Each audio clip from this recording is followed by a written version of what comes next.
안녕하세요, 엔드웨입니다. 항상 시청해주셔서 감사합니다.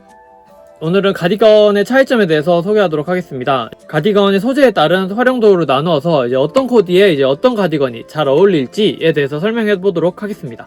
가디건을 입었는데 뭔가 어울리지 않다거나 다들 입고 다니고 해서 구매하기는 했는데 어떻게 코디해야 될지 모른다고 하신다면 이번 영상 보시고 자신에게 맞는 가디건으로 코디를 완성해보세요. 그럼 시작하겠습니다. 먼저 가디건의 이미지라는 건 아무래도 대학생이나 혹은 나이 있으신 회사원분들의 자켓 안에 입는 것을 좀 상상하고 계실 수도 있을 겁니다. 물론 그런 것도 있지만 왜 그런 느낌을 풍기게 되는지도 같이 알아보도록 하겠습니다. 먼저 가디건은 소재에 따라 크게 두 가지로 나눠볼 수가 있겠는데요. 이 광택이 있는 소재와 광택이 없는 그런 두 가지 소재로 나눌 수가 있겠는데요. 그 소재는 비즈니스 룩과 또 캐주얼 룩 이렇게 두 가지로 나뉘게 되는 것을 알 수가 있습니다. 광택이 있으면 있을수록 드레스룩에 가까워지며 광택이 없는 주름이 잘 지는 것일수록 캐주얼룩에 가까워지게 되는 것입니다. 쉽게 수트 차림의 모습을 생각해보시면 셔츠부터 그런 광택이 나는 브로드 셔츠를 착용하고 이 자켓은 허리 부분이 쏙 들어가게끔 슬림형으로 착용을 하고요. 팬츠도 그렇지만 전체적으로 사이즈를 몸의 치수까지 재어가면서 딱 맞게 오더를 하기도 합니다. 오더가 아니더라도 백화점에서 기성복으로 구매하더라도 나름은 몸에 딱 맞는 사이즈를 고르게 될 겁니다. 거기다 바지도 길게 늘어지지 않게 복숭아뼈 정도로 혹은 그 살짝 아래로 해서 딱 맞출 정도의 길이로 수선을 하기도 하고요. 구두는 광이 날 때까지 닦아서 그런 광택을 내는 것을 알 수가 있습니다. 반대로 캐주얼룩은 어떤 경우일까요? 주름을 기본으로 하여 이루어지는 경우가 많습니다. 옥스퍼드 셔츠 같은 경우 주름이 들어간 것이 멋있다고 하기도 하고, 이 팬츠의 경우 리바이스의 워싱 데님을 생각해보시면 일부러 허벅지 부분이나 그런 부분 여러가지 부분에서 주름이 들어간 것을 워싱을 넣어서 만들어지기도 하고, 그 생지 데님이라고 해서 워싱이 전혀 없는 짙은 네이비색 옷을 구매해서 입어가면서 워싱을 만들어 가기도 하는 그런 느낌을 생각해 주시면 좋겠고요. 이 치노 팬츠의 경우 실제로 한 번만 입어도 바로 주름이 갈 뿐만 아니라 주름 가공으로 제작되어져서 만들어지는 것도 있습니다. 스니커즈의 경우는 대부분 레더가 아닌 코튼 소재로 사용을 하면서 캐주얼 요소를 강조하게 되는 것이고요. 이처럼 드레스룩의 요소와 캐주얼룩의 요소는 아주 정반대라고 생각할 수 있겠는데요. 이 가디건도 드레스룩에서 사용되어지는 광택이 있는 아주 얇은 로우 게이지 울 소재와 캐주얼룩에서 사용되는 하이게이지 램스울 소재로 나뉘게 되는데요. 하이게이지와 로우 게이지라는 것은 울에 사용되는 소재의 얇기로 생각해 주시면 되겠는데요. 쉽게 말해 하이게이지가 램스울이나 케이블리트 같은 그런 짜임이 굵어서 눈에 잘 보이는 울 소재를 나타내고요. 로우 게이지는 캐시미어나 메리노 울 같은 광택을 내기 위해 아주 얇은 소재를 사용하는 것을 말합니다. 미들 게이지는 그렇게 얇지도 또 두껍지도 않은 그 중간 정도이고요.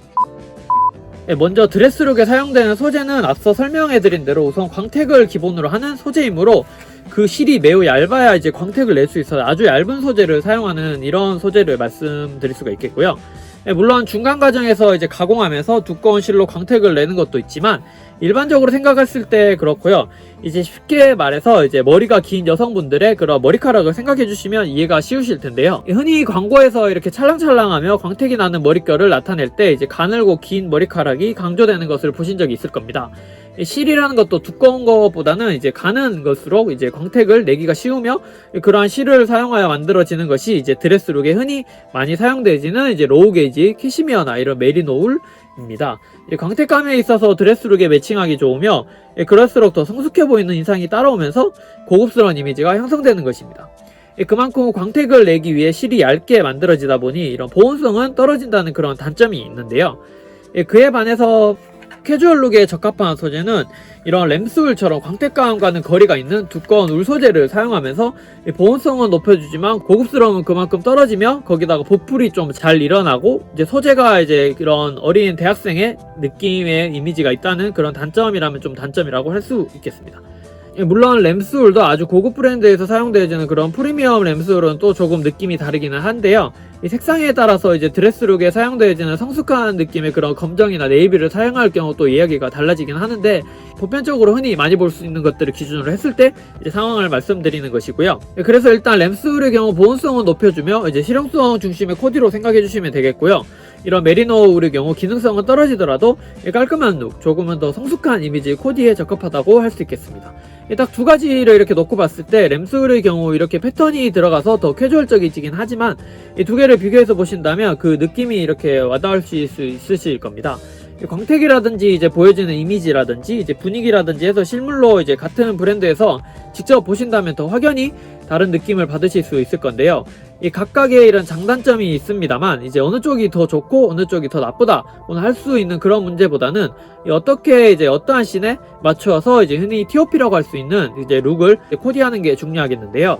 보통 이제 두 가지를 이렇게 놓고 보신다면 아무래도 이제 대다수의 분들이 이제 캐주얼 룩에 많이 입거나 슬랙스에 착용하더라도 요즘 믹스매치로 많이 입으시다 보니 메리노울은 너무 딱딱한 그런 이미지도 있고 드레스 룩의 요소로 생각되어져서 그렇다면 이제 여러 코디에 적용이 하기 좋아 보이는 램스를 고르는 경우가 많을 텐데요. 물론 여러 씬에 적용하기에는 램스울이 좋아 보일 수도 있지만 보풀이 잘 일어난다는 점과 광택이 전혀 없다 보니 주름도 잘 져서 금방 이제 조금 오래된 옷 같아 보이는 그런 흐물흐물해지는 현상을 보실 수가 있겠습니다. 요즘 또 아메카지 혹은 이제 시티보이 룩이 많이들 선호하시기도 해서 믹스매치 하기에는 좋습니다만 이제 오래 입으시기에는 이제 관리를 잘 하셔서 깨끗한 상태로 착용하시거나 혹은 이제 램솔 자체가 이제 캐주얼 요소가 강해서 색상을 드레스적인 요소인 이제 검정이나 그런 네이비 혹은 이제 다크그레이 쪽으로 생각해 보시는 것도 이제 하나의 대안이 될 수가 있겠고요. 드레스 요소 중에서는 이제 소재의 강택감도 있지만 색상도 크게 미치는 요소 중에 하나가 되겠습니다. 드레스 룩의 기본이 되어지는 컬러가 자켓이나 팬츠 이제 모든 대부분에 사용되어지는 그런 검정색이다 보니 캐주얼 룩의 검정색 혹은 그에 가까운 다크그레이 컬러를 사용함으로써 이 드레스와 캐주얼의 밸런스가 잘 맞아서 어느 쪽에도 치우치지 않는 그런 코디가 완성된다고 생각합니다. 그렇게 해서 조절해 나가면 되시겠고요. 물론 램술로도 이제 충분히 이제 믹스 매치해서 코디하게 될 경우 뭐 슬랙스에 착용해도 괜찮지만 그럴 경우 이제 캐주얼과 드레스의 밸런스를 잘 맞춰주는 것을 생각해 주시면 좋겠는데요. 예를 들어서 이제 램술 이제 가디건을 착용할 경우 인너로 이제 옥스포드 셔츠를 착용한다 한다면 이제 팬츠를 이제 슬랙스를 착용하거나 해서 캐주얼과 드레스의 밸런스를 맞춰준다든지 혹은 이제 데님을 착용하더라도 짙은 컬러인 다크그레이나 다크 네이비를 착용해서 이제 멀리서 봤을 때 슬랙스에 가까워 보이는 그런 색을 선택하든지 해서 착용해서 이제 신발은 거기다가 이제 뭐 가죽 스니커즈나 더비 슈즈를 신어서 캐주얼과 드레스의 밸런스를 이제 6대4 정도로 대충 이제 맞춰주시는 게 믹스매치 코디했을 때 전체적으로 봤을 때 이제 자연스럽게 스며들 수 있지 않을까 생각합니다. 드레스 룩의 요소인 메리노울 가디건을 사용하더라도 이런 이제 느낌으로 이제 보시면 이제 사진에서처럼 팬츠를 이제 슬랙스로 드레스 요소를 사용하였지만 이제 와이드 실루엣과 스니커즈로 착용해서 이제 캐주얼 다운 해줌으로써 앞서 얘기한 캐주얼과 드레스의 밸런스를 뭐 대충이나마 6대4 정도 조절해서 이제 믹스매치 시에 어느 쪽으로 심하게 치우치지 않도록 조절하여서 코디를 완성하는 것도 하나의 방법이 되겠습니다. 이상으로 이제 캐주얼과 드레스룩에 맞는 가디건을 소개하면서 어떻게 믹스매치 하면 좋을지도 같이 설명해 보았는데요. 새로 구매하지 않으시고 집에 있는 그런 가디건으로 어떻게 활용하면 좋을지 생각을 해보시고 혹시 적당한 게 없으시다면 구매 시 본인의 코디에 맞는 가디건을 잘 구매하시는데 도움이 되셨으면 좋겠습니다. 네, 오늘 영상은 여기까지고요. 2020년 영상은 오늘이 마지막이 될 것 같습니다. 그래서 2020년 마지막 영상이 오늘로써 끝이 나고요. 2021년 새로운 영상으로 여러분께 찾아뵙겠습니다. 그동안 이제 3개월 정도 구독해주시고 영상 봐주신 분들 정말 감사드리고요. 2021년 새로운 영상으로 새롭게 찾아뵙도록 하겠습니다. 감사합니다.